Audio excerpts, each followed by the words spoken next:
Miguel first met Alina in an online architects forum, where she often posted pictures of Ukrainian designs while he shared simple Filipino projects. When they first spoke, Miguel admired her intelligence and beauty, but Alina laughed when he tried to flirt with her. She said Filipino men were too simple, too emotional, and too poor. Her words cut through Miguel like a knife, but he only smiled and replied softly, "Maybe one day you will see that greatness does not always shine in gold." He closed his laptop that night, feeling small but not broken. Alina told her friends that she would never marry a Filipino because she wanted someone rich, powerful, and strong, qualities she believed Filipino men didn't have.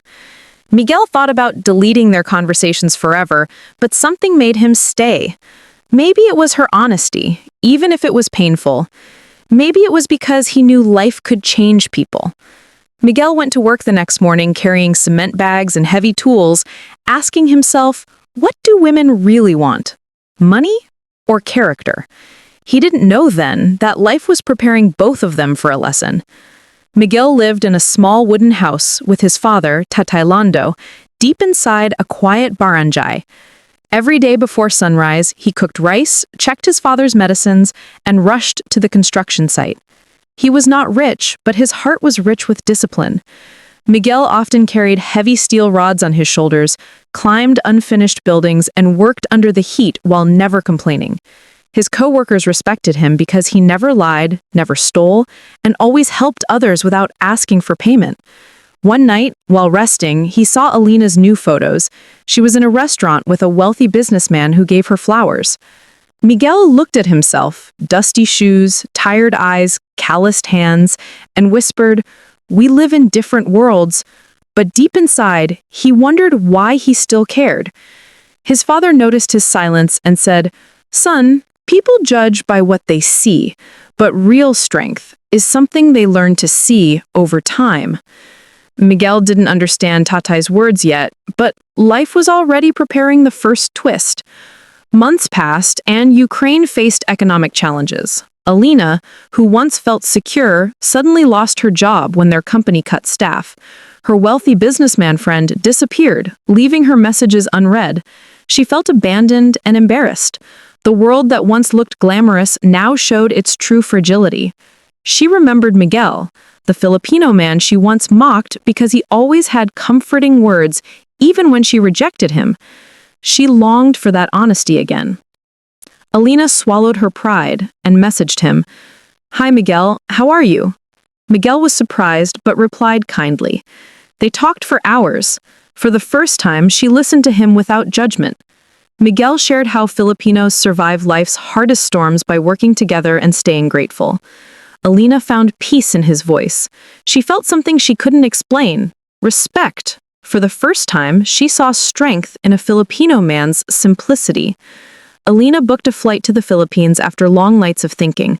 She wasn't coming for love, she was coming for truth. She wanted to understand why Miguel remained humble, despite rejection, hardship, and poverty.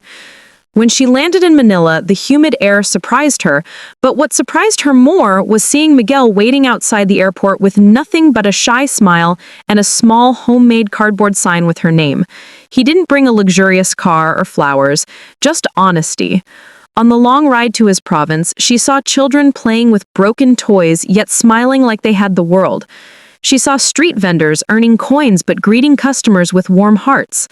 Something inside her slowly shifted. The Philippines wasn't rich in money, but it was rich in soul.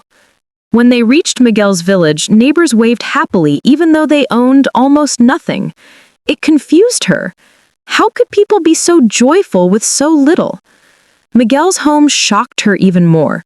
It was made of old wood and rusty iron sheets, but it felt alive with love. Tatay Lando welcomed her with a firm handshake and a gentle smile that carried wisdom. He cooked simple fish soup and rice, apologizing that it was not European food, but Alina found it delicious because it tasted like care. That night, the wind moved softly through the cracks in the wall, and Alina couldn't sleep. She kept thinking of how she once mocked Filipino men for being too simple. Yet here she was, feeling safe in the simplest home she had ever seen. She watched Miguel fixing a broken chair for his father, sweat dripping but face calm, and she whispered to herself, maybe this is real strength. The next morning, Alina followed Miguel to the construction site. She had never seen him work in real life, only in photos. When she watched him carry steel beams on his shoulders and lift heavy sacks without complaining, she finally understood what his father meant by strength. This was not gym strength, it was survival strength, the kind that comes from waking up every day and choosing not to give up. His coworkers respected him deeply because he never lied, never stole, and always helped others without asking for payment. During lunch break, Miguel shared his food with her again: fried fish, boiled egg, and rice wrapped in banana leaves. She tasted it and felt something strange: comfort. As they ate under a mango tree, she asked him why he never fought back when she insulted him months ago. His answer shocked her. Because anger builds nothing, but patience builds people. She stared at him in silence, feeling like life was teaching her a new language, the language of humility. When they went home that afternoon, Tatay Lando told her, "A rich heart is more useful than a rich pocket." For the first time, Alina understood the meaning of that sentence. Suddenly, wealth didn't feel like money anymore. It felt like character. Late that evening, Alina walked outside to breathe fresh air. The stars in the Philippine sky sparkled brighter than in Ukraine. Miguel joined her quietly, letting the night speak first. She turned to him and said softly, "I judged you before knowing you. I judged your country before understanding it. I judged your life because I didn't understand strength." Miguel didn't interrupt. He just listened. She took a deep breath and added, "I came here to see if everything you said about Filipinos was true, and now I see I was wrong." Miguel felt something warm inside him, but he stayed calm. He didn't want to force her into anything. To him, respect was more important than love. Her apology meant more than anything he expected. When she looked at him again, she asked a question she never imagined she would ask. "Why did you still treat me kindly after all the bad things I said?" Miguel smiled gently, the kind of smile that comes from deep honesty. He said, "Because people say hurtful things when they are hurting too, and because Filipinos believe kindness always returns in its own time." Tears formed in Alina's eyes. No one had ever spoken to her like that, soft, honest, without pride or anger.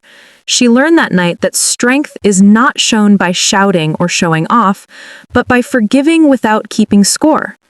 As she walked back inside, she whispered to herself, "This man, he's not rich, but his soul is." The next week, a strong tropical storm hit Miguel's province. Rain pounded the roof, wind shook the small house, and water flooded the yard.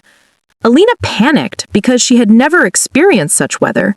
But Miguel stayed calm, closing windows, securing the roof, and checking the neighbors.